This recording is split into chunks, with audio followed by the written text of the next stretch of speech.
Good day, everyone. This is Sir John, and welcome to another discussion in living in the IT era. How are you? I hope that you are doing well right now. So, without further ado, let's start. I'd like to start my lecture with a question. I have a question for you. How many of you have used your phone or laptop today? Sa may inyong gigamit karon? Are you using your phone? Are you using your tablet or your laptop? You can comment down. Now, here's a follow-up question. Nakoy follow-up nga pangutana. How many of you are 100%, like 100% sure that your data is completely safe right now? Be, anyone who can tell me that you are 100% sure? Okay, so that uncertainty that you're feeling, for those who are uncertain, that's exactly why today's topic really matters. See, in our daily lives, we rely heavily on digital technology, whether it's for communication, online shopping, banking, academic work, or even entertainment. However, with this convenience comes a growing risk. Unsa man ang risk? Unsa ang risk na to online? Yes, we have cyber threats. Cyber criminals today are not just hackers in movies. They are real, strategic, and constantly evolving.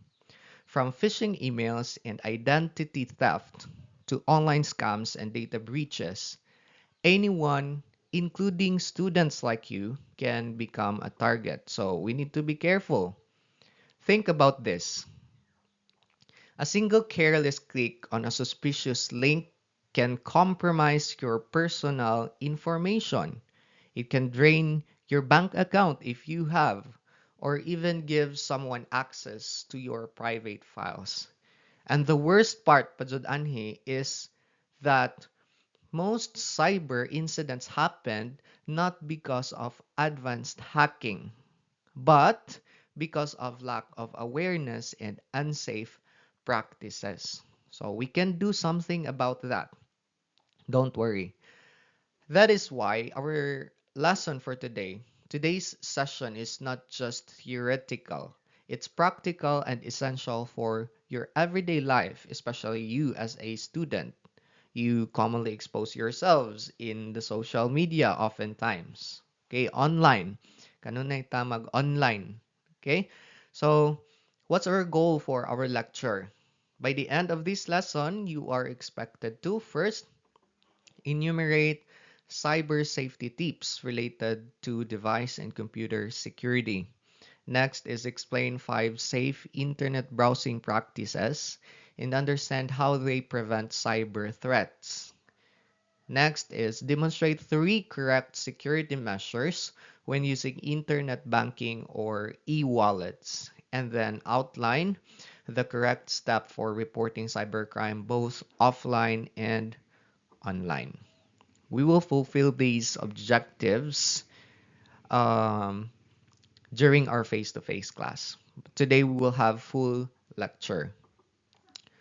So, as we go through this lecture, I want you to think of yourself not just as a student, but as digital citizens responsible for protecting your own data and identity. Because in today's world, cybersecurity is not optional. Take note of that. Cybersecurity is not optional, it's a life skill. Okay, it's a must nga dapat jud na kahibaw mo protect sa ato ang self online. Now let's begin by understanding the basics. What's the basics? This is the basic. What cybersecurity really is and why it is very very important now than ever before. Okay? So, let's continue. I'd like to introduce you this diagram. Let's take a look at this diagram. Okay, I have here in my slide four concentric parameters of defense. Think of cybersecurity like protecting a fortress. Instead of relying on just one layer of security, we build multiple layers. So, if one fails, ugma dili mo success ang isa, napay lain. Okay, other are still in place to protect us. Let's go through each layer one by one. Upat ni sila kabuok. Particular, secure the device. We have navigate safely, protect the fortress, and incident response. Now let's go first with secure the device. That is actually the first layer. Okay, this is the foundation of cybersecurity. That's your actual device. Now, if your phone or laptop is not secure, everything else becomes vulnerable, of course. Some key ideas here includes encrypted storage, secure elements, data eradication. Now, what is encrypted? Encrypted storage that covers your files. If your files are locked or so that kanang lock imuhang mga files para walay maka-access nga lain nga tao. Encryption, mabito na. I also applied this one to most of my social media accounts. Kay bas ug na manghuwam sa akong device, they cannot easily open my accounts. Okay? Especially bank accounts, dapat na kay encryption. Next is secure elements. That's special hardware that protects sensitive data like passwords, imuhang passwords sa imuhang device. Okay, dapat ha delete birthday. We have mentioned that a lot of times. Next is data eradication. So if nakihuwa man ka og device and then gusto nimo i-delete ang data, make sure that your data is totally eradicated. Na-delete jud siya totally because oftentimes igura nato i-delete like delete once and then without knowing nga pwede pa dahil siya ma-recover sa recycle bin. So properly deleting data so it cannot be recovered. Make sure nga dili na na siya ma-recover. In simple terms, if your device is compromised, your entire data is at risk. Your entire digital life is at risk. So you must be careful. Now let's proceed to the next. We have navigate safely. Okay, navigate safely. That's the second layer. Even if your device is secure, you can still be attacked while browsing the internet. This layer focuses on safe connections and browsers protection. This includes VPN and secure connections like TLS, which protects your data while you're online. But you can always use VPN if you want. If you want to be secure, especially if you are unsure with the link nga imong mga gipang click, okay, or the website that you use, you can use your VPN. That's one way to protect your data. Next is secure browsers. Okay? You must secure your browsers. Okay? Blocked trackers detect phishing and isolate harmful scripts. You must be knowledgeable on how to use safety browsers, di ba? We have mentioned HTTPS before. Okay.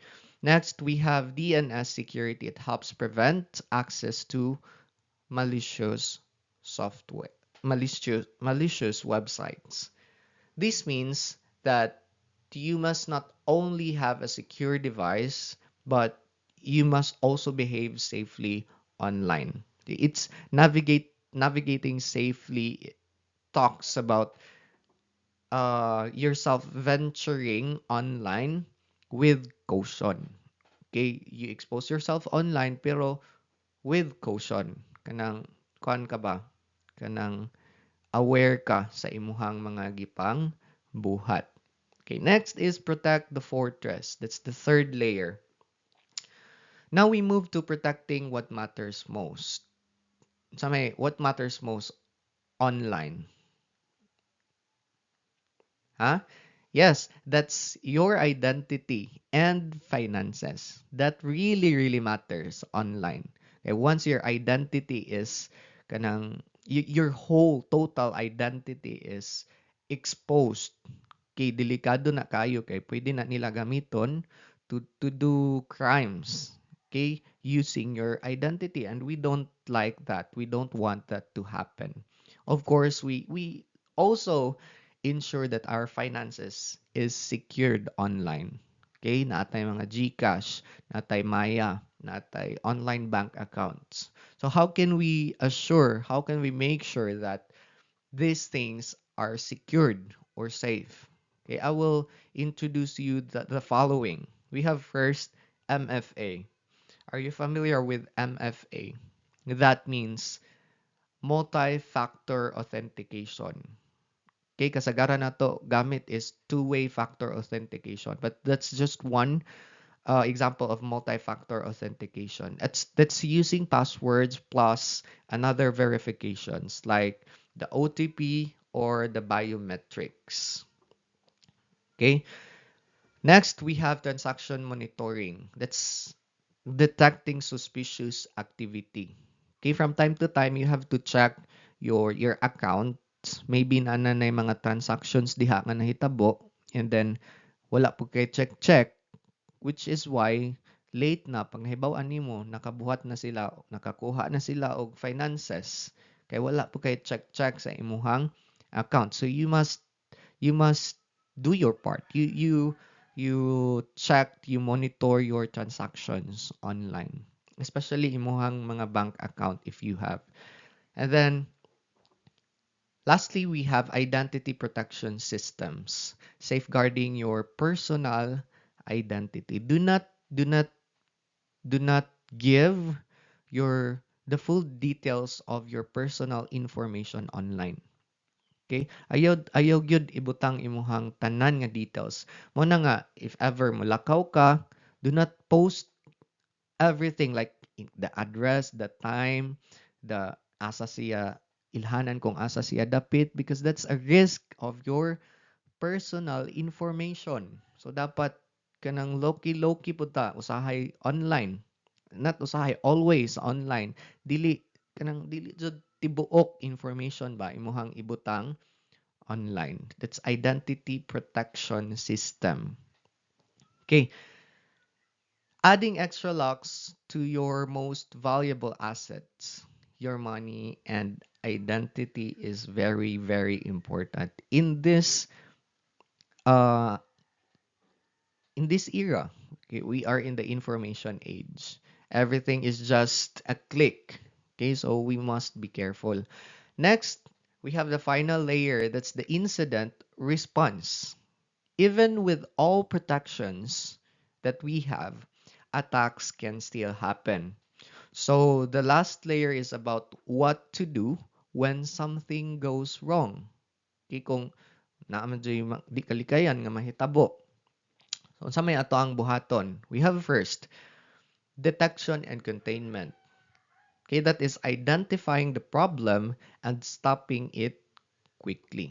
So dapat you have the skill to kanang to look kung unsa ang problema.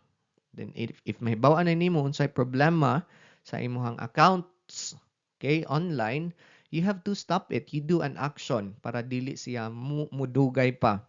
Okay, kaysa nakahibaw ka na na-hack nga imuhang kuan, na-hack nga imuhang account, and then wala ra pud kay gibuhat. So we don't know kung unsa pay pwede mabuhat sa naka-hack. Okay, the next day, the next hours. So you do kanang kuan stopping the moment kuan nimo mahibaw-an nimo nga nanay problem nga nahitabo. Next is investigation. Understanding how the attack happened. And the next is recovery and reporting, restoring systems and reporting the incident. Sir, asa man mo report? Of course, to the authority. Asa may authority? Okay, we have a lot of authorities. Okay, pwede ka mo adto sa police. Pwede ka sa kuan cybersecurity protection. Okay, I will teach you how to do that in the later part of our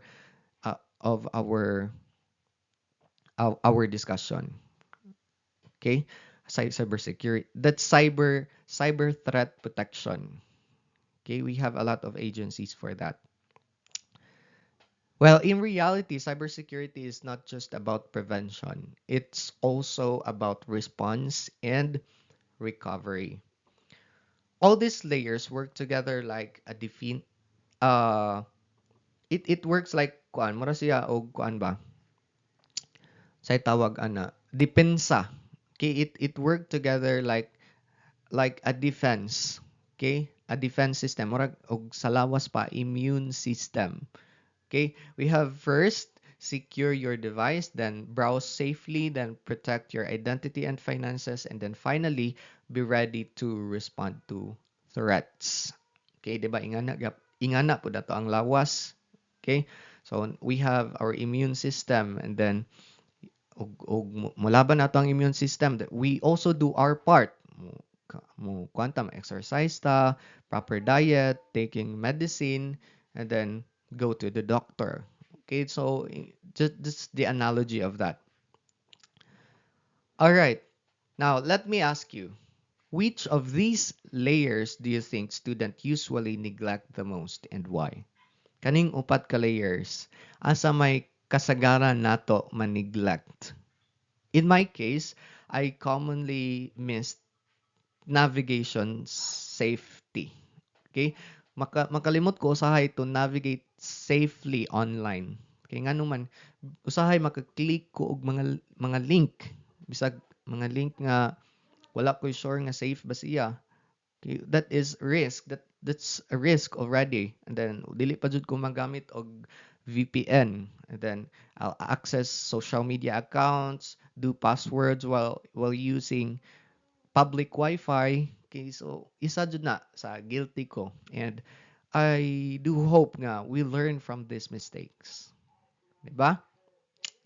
All right, now that we understand the layers of defense, let's move on to the first practical part.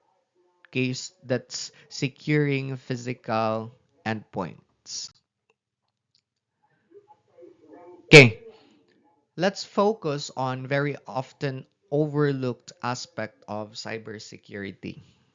Okay, unsa man na, that's physical access to your devices. We usually think cyber threats happen online, but in reality, sometimes the easiest way to hack a system is simply to physically access the device. Usahay magdinanghag ta, bilin-bilin ra nato ato ang mga device bisan asa nga naka-open. So to tackle about that, we have three aspects. We have the system core, breach protocol, and physical access. Let's talk first about the system core.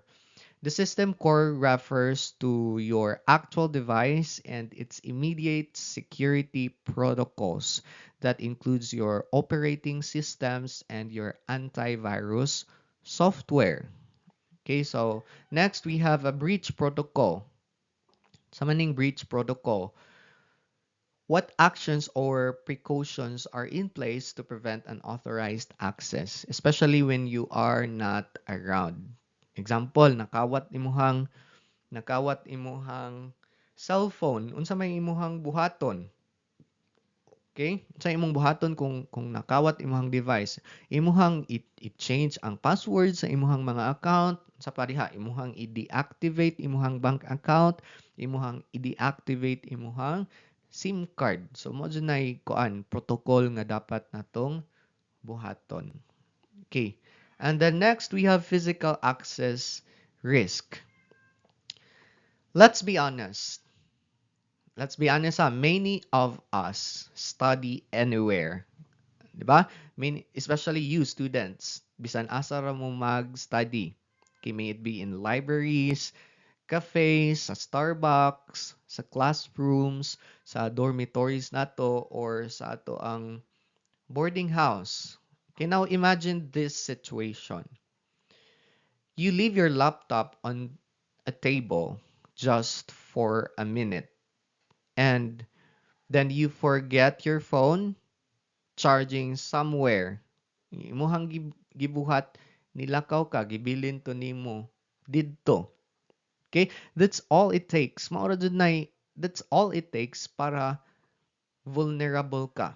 Mahimo kang vulnerable. So someone could access your files, install malicious software, sa pa, they can copy sensitive data sa imuhang device or even change your passwords. Kay imuharang gibilin-bilin imuhang device. And the worst part of that is you may not even realize that it happened. Kay wala man ka pag nahitabo to siya.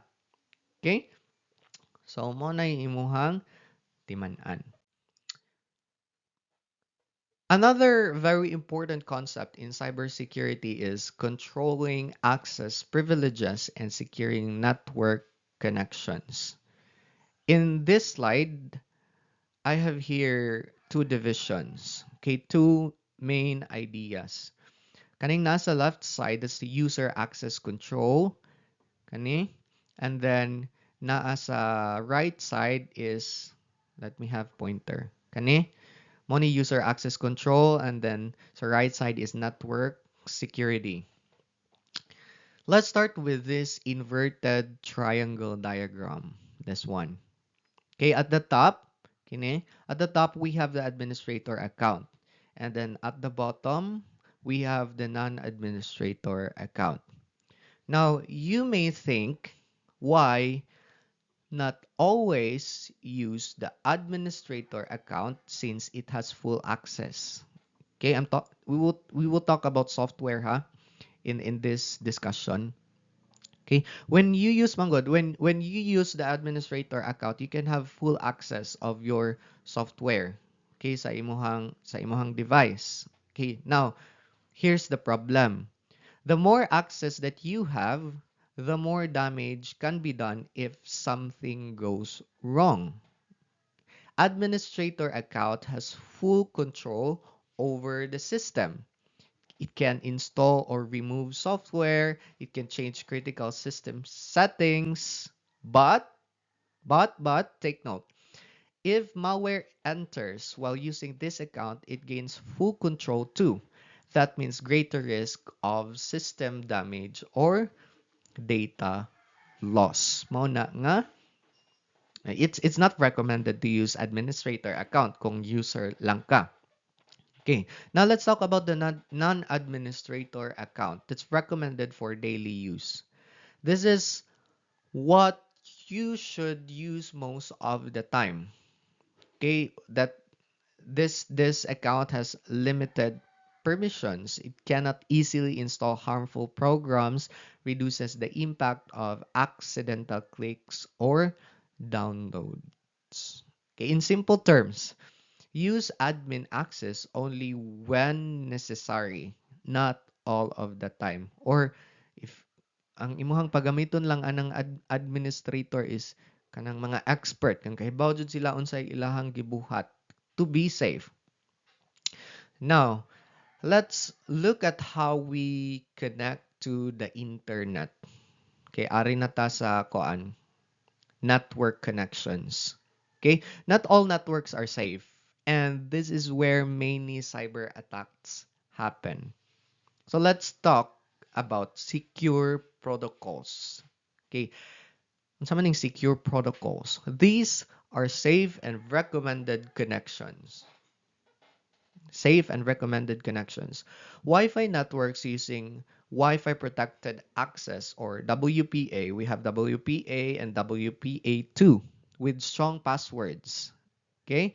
And then next is home networks with added protections like MAC addressing filtering. Okay, so mo nay dapat nimong i-assure that's safe and recommended connections. Okay?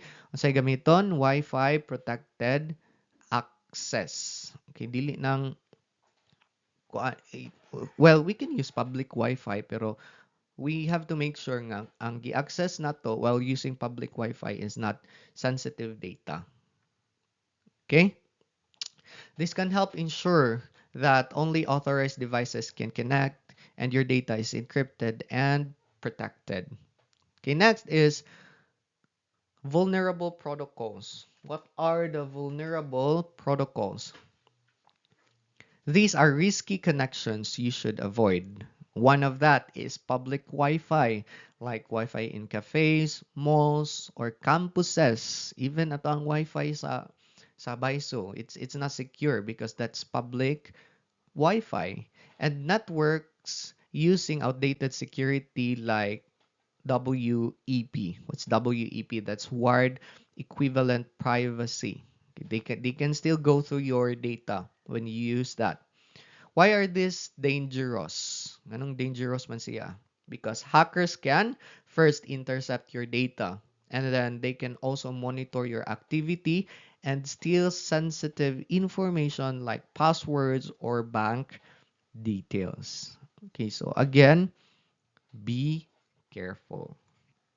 Alright, mo bitaw na nga magpa-kuan na lang ko, magpa-load na lang ko.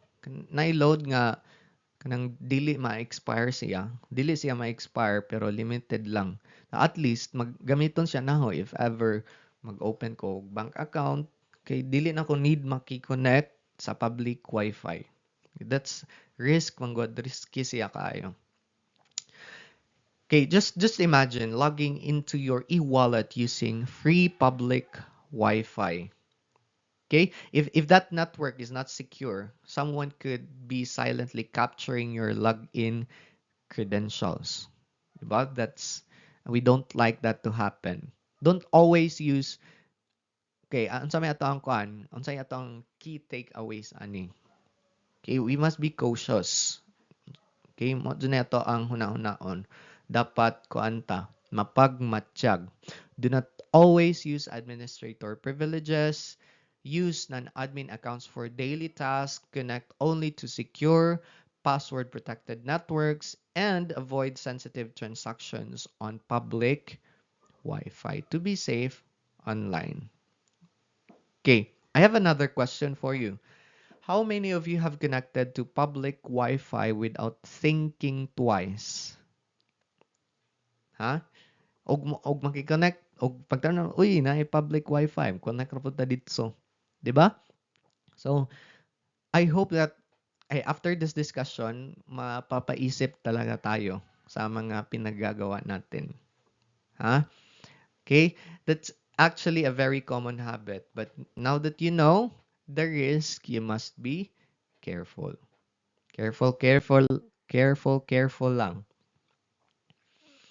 Now that we understand access control and network safety, okay, let's move on to the practical cyber safety tips you can apply immediately. Okay. So kanang mag-delete ka, how to properly delete data. Okay. Eradicate sensitive data permanently. That's our goal. Okay, i-delete ang sensitive nga data permanently. Okay, there are two ways of deleting data. Ang isa is secure, ang isa is not secure. Kaning nasa left side, this one. Okay, ang imong buhaton lang is user, presses delete, file goes to the recycle bin, and then data is still recoverable by an authorized user. This is not secure. Kaning nasa right side, user applies file shredder software. Okay, that's software nga once ini-click nimo anha, automatically ma-delete na to tanan. Okay, dili na siya ma-recover. Then data is completely overwritten. Sensitive files are permanently destroyed. So arita sa right na side. Okay, kaning naka-green. Okay, for external hardware protocol, dapat if mogamit ka og USB, dapat iskan na nimo una. Okay, you have antivirus. Okay, you have AV software. I-update po na imuhang antivirus nga software from time to time to be secured.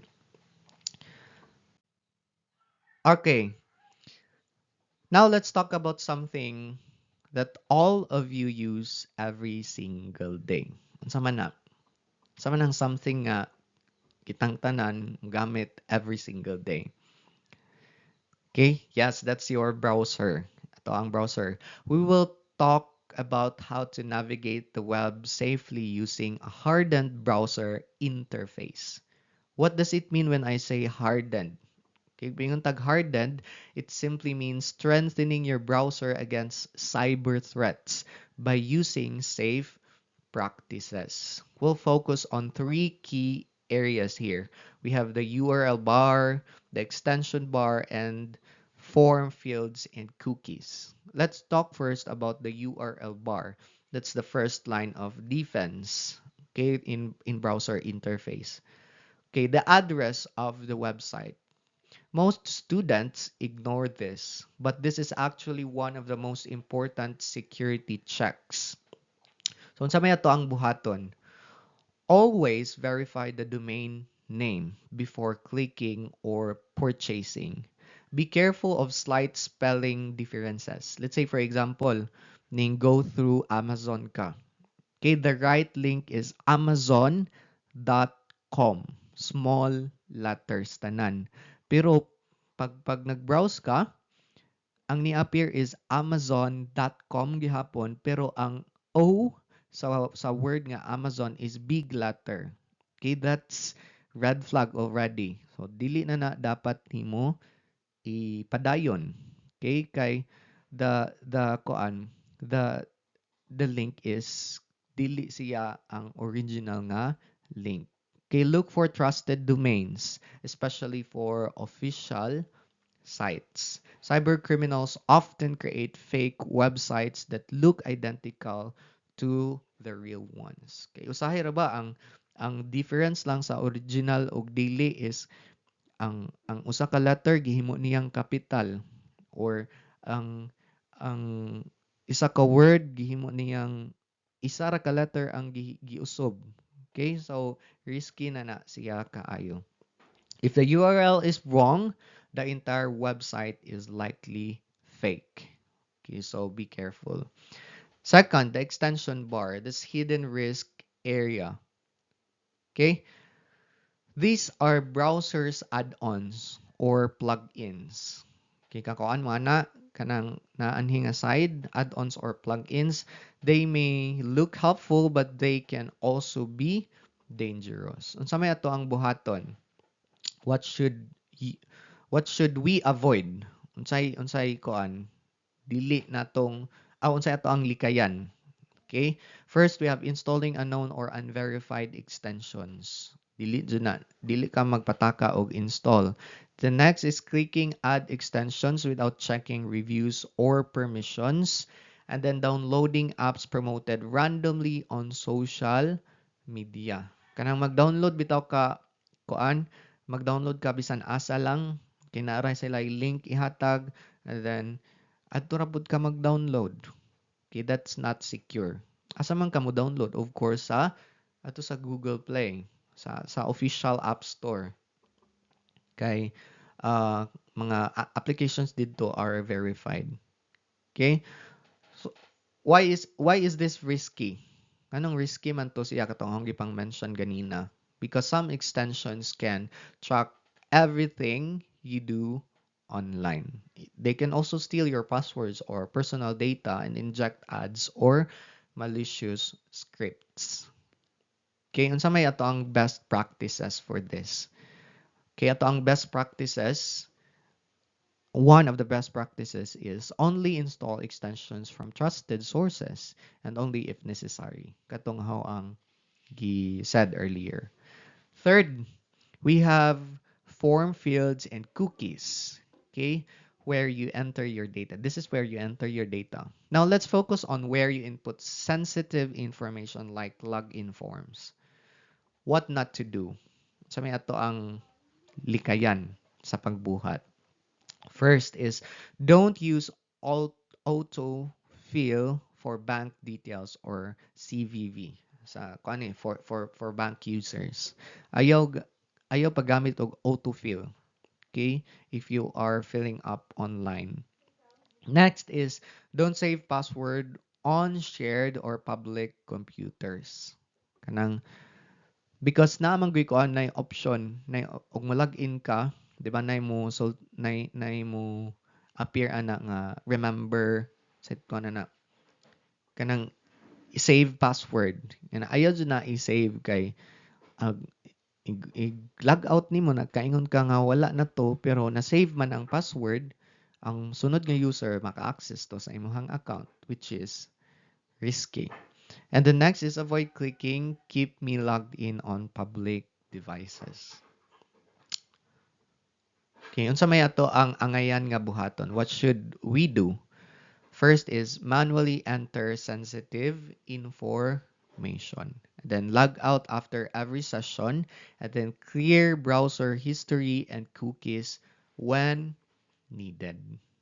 Okay, ako na ni siyang gi-practice. Kani siya. Why is this important?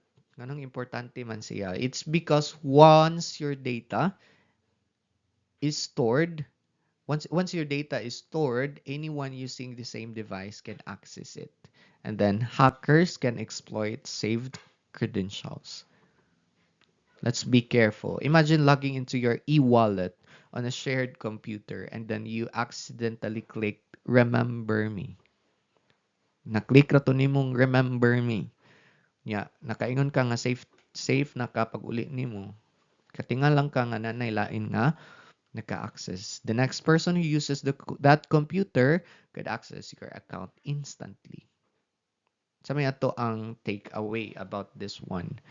We have first, always check the URL before trusting a website. Second is avoid installing unnecessary browser extensions. And then third is be cautious when entering and saving sensitive information. Diba? So, muna siya. Isip-isip. Isip-isip din. Alright. Now, let's talk about identifying modern social engineering and malware traps. We have four things here. I think there's no need for me to explain this since this is very basic lang ni siya. Let me just read through this. Let's go first with the shortened URLs. Okay, be highly cautious of tiny or shortened URLs. Kanang mga URL nga i-send ninyo.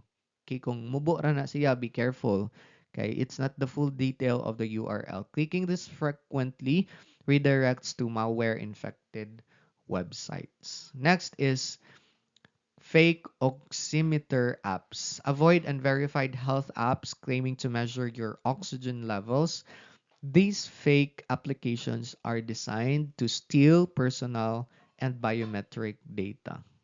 Okay, kanang magkuan-kuan ka, mag-send ka sa imong biometrics online. Okay, there are some applications nga mangayo og biometrics. Be careful of that.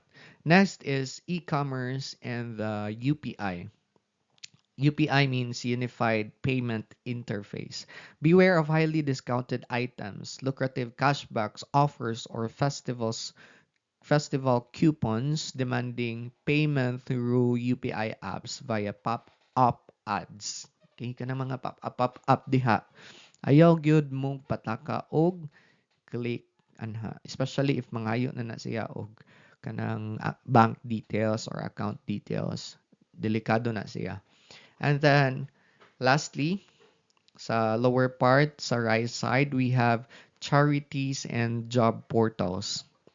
Verify charitable organizations mimicking government funds before donating. Always check the privacy policy of job search portals to see how your data is processed. Okay, if ever mo donate ka online, make sure nga imuhang gidonatean is legit. Okay. Next, constructing unbreakable credentials and protecting physical identity. We have tackled about this the past lessons. Let me just run through this thing. Kaya building a strong password. Sound na to pag-build og strong password, it looks like this. Okay, lisod jud ni kayo matagna. ug ingani ato ang password. Build strong passwords of at least 13 characters and then mandate a combination of alphanumeric characters, special symbols, and mixed upper and lower casing. Take note to never leave discarded photocopies of identity proofs at shops. Okay? Na mo yung isubmit nga document, make sure nga safety gyud inyuhang identity proofs, inyuhang IDs. Never allow shopkeepers to save a digital copy of your sensitive data in their computer. And then next is never share photos or ID cards or property papers with unknown persons on social media platforms or sa WhatsApp, Telegram, asa po na siya nga mga social media accounts. All right. Now let's proceed to this one. Isolate and secure all financial transactions. Okay, unsa may ato ang buhaton to make our financial transactions secure. Okay, we have here a table, okay, comparing the standard user and the hardened target. Standard user ka is the target jud ka sa mga hackers. Okay, kung hardened kuan ka kanang unsay tawag ana, tech savvy jud ka. Okay, lisod jud ka i-target sa mga hacker. Okay, let's run through this standard user. Unsa may kasagarang buhaton sa mga user. We have uses one email for everything. Isa ra ka email sa tanan nga mga account. Sa may mahitabo kung isa ra ka email. So once ma-hack tong isa ka account, ma-appeal na tong tanan. Diba? And then uses the same password for all internet banking. Na ug matag-anan ang isa ka bank account, pwede na to ma-withdraw tong ubang account kay same ra man imong password. The next is keeps the same mobile number registered for all bank accounts and then relies on standard physical keyboards. So mao na siya. Ang hardened target kini. So mao ni dapat nato nga i-practice.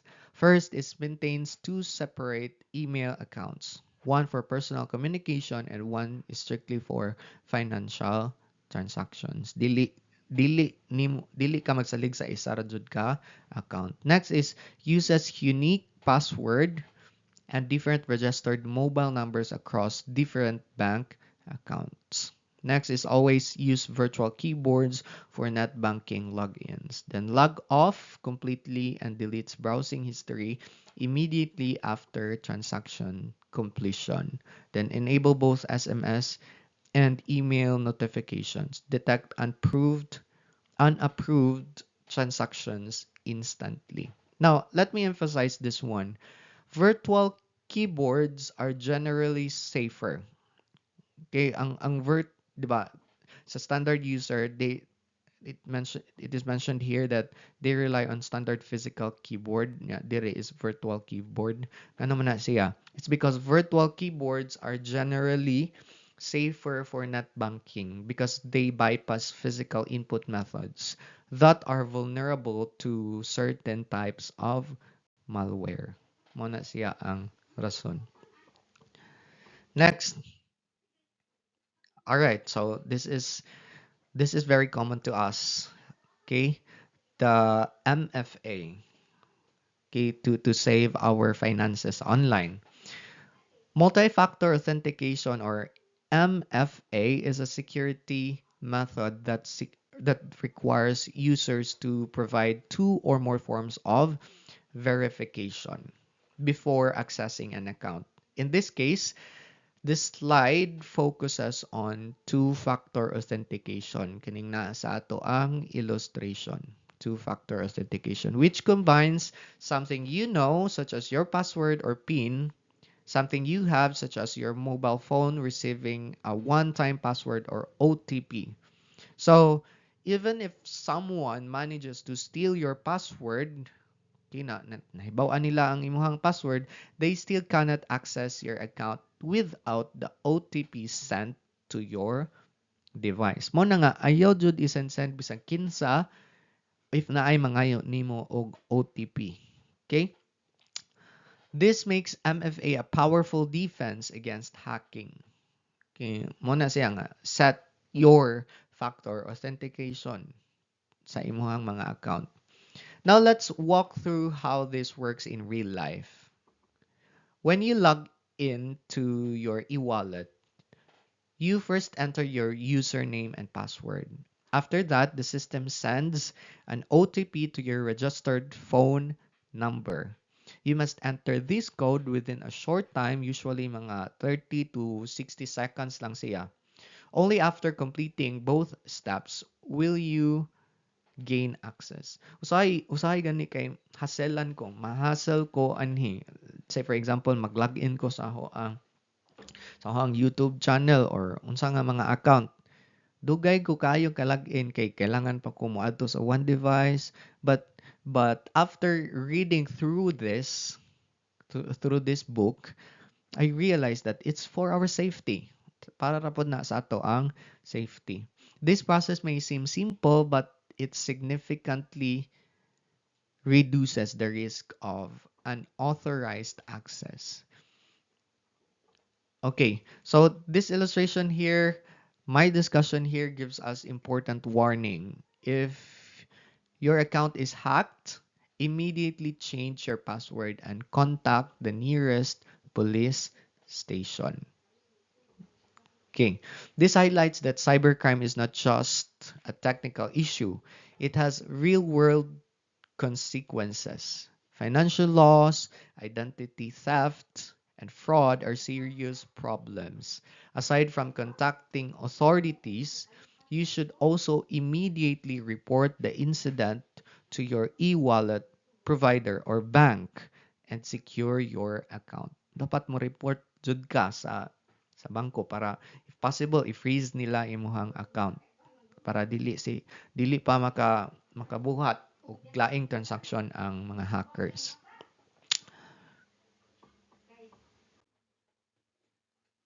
Now that we have discussed how to prevent attacks using MFA, using multi-factor authentication, let's talk about what to do when security is already compromised. Let's say for example na compromise na jud imuhang security. It's because in reality no system is 100% safe. The question is not just how to prevent attacks, but also how to respond effectively when they happen. The diagram here presents a decision tree, which is a step-by-step guide that you should follow if your e-wallet or financial account is breached. Let's go through each step carefully.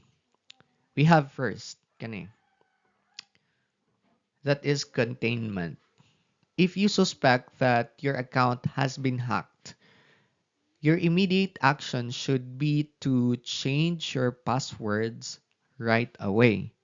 This includes not only your e-wallet but also related accounts such as your email or your mobile banking apps. Mo dunay imuhang dapat buhaton. The goal of containment is simple. Lock out the attackers before they can do further damage. Okay, time is very critical here. The longer the attackers stay inside your account, the more harm they can cause.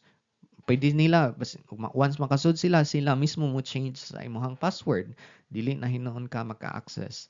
Such as, they can do a lot of things, such as transferring money, stealing personal data, or accessing linked accounts. So the first rule is act immediately and then do not delay. Let's proceed to second. We have financial freeze. This is what I meant earlier. Once you have secured your account's credentials, the next step is to protect your money. Okay?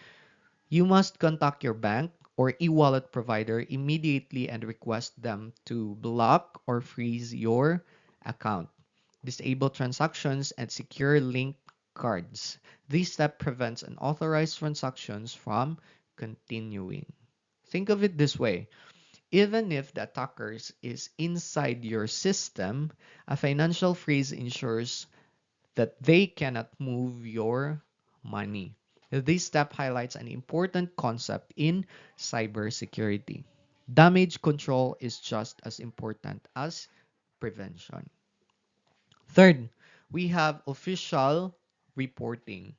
After securing your account and finances, kung saan na may imuhang buhaton, the next step is to report the incident formally, of course. This is very important for three reasons. First, it helps authorities track and investigate cyber criminals. Then second, it creates an official record of the incident. Third, it may help you recover lost funds if you have or support legal actions. We have two reporting options here. We have offline route and online route.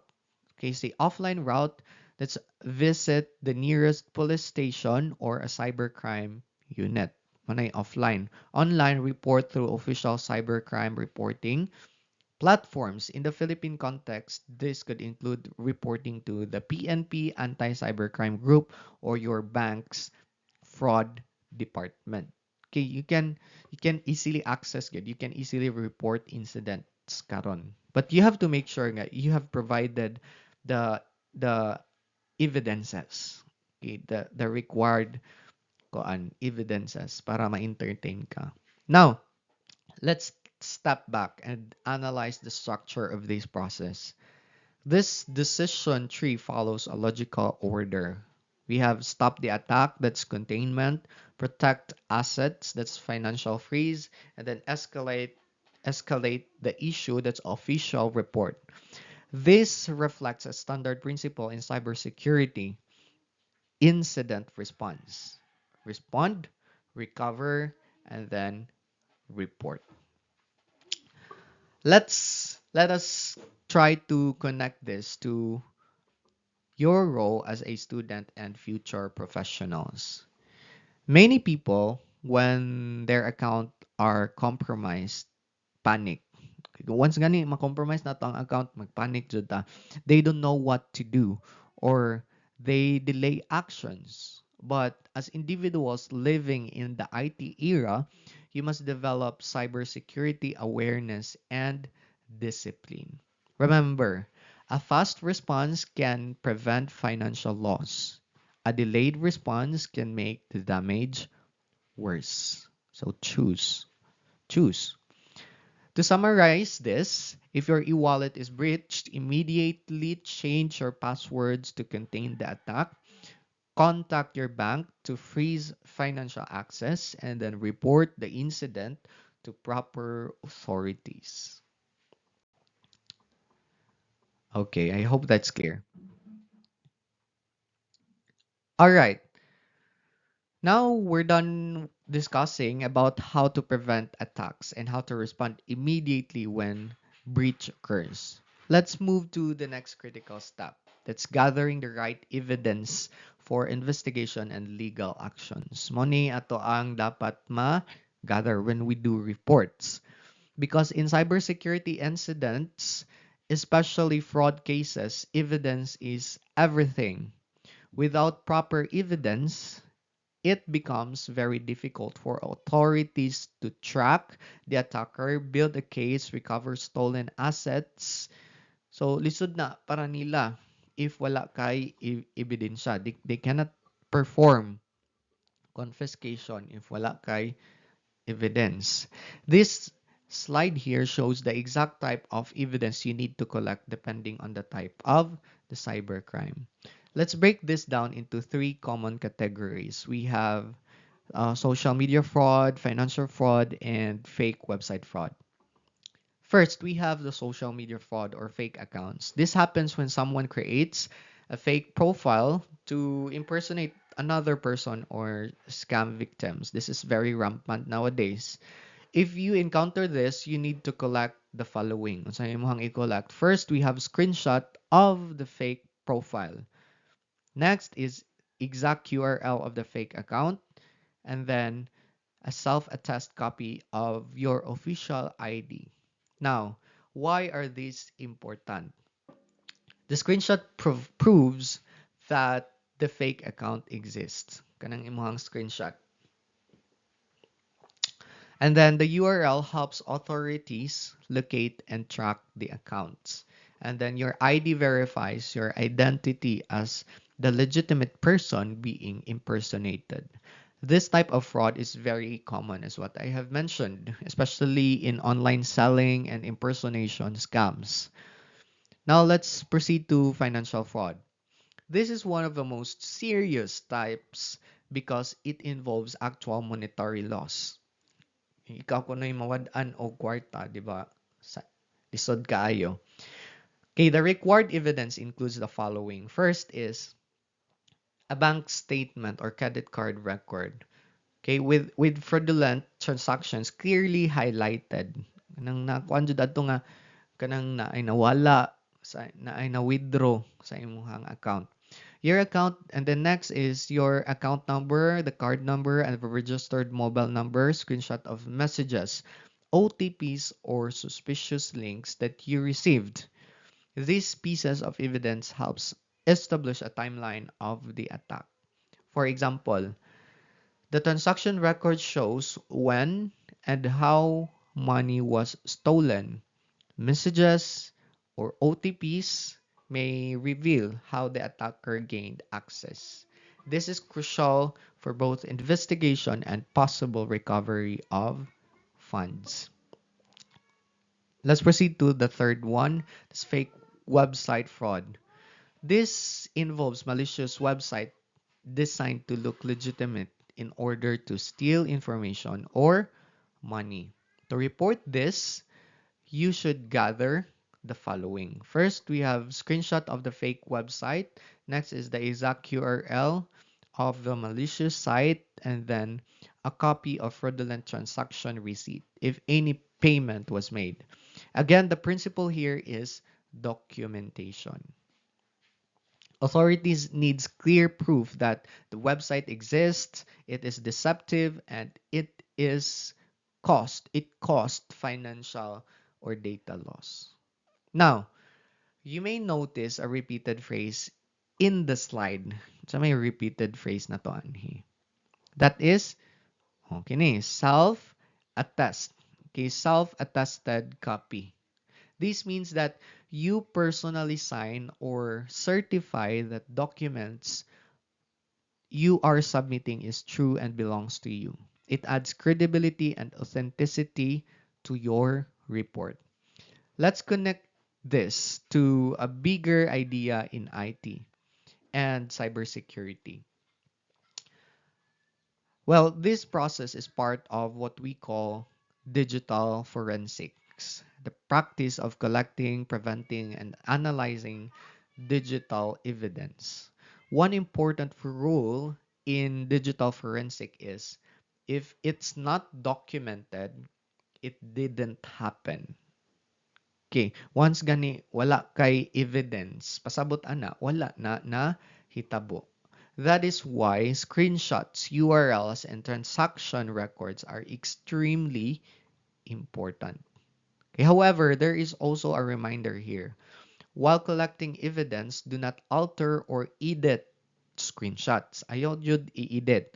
And then next is do not delete messages. Sa mga transactions, ayaw to i-delete. And then do not reset your device immediately because these actions may destroy important evidences. Okay, you must follow that. Anyway, that is for your safety.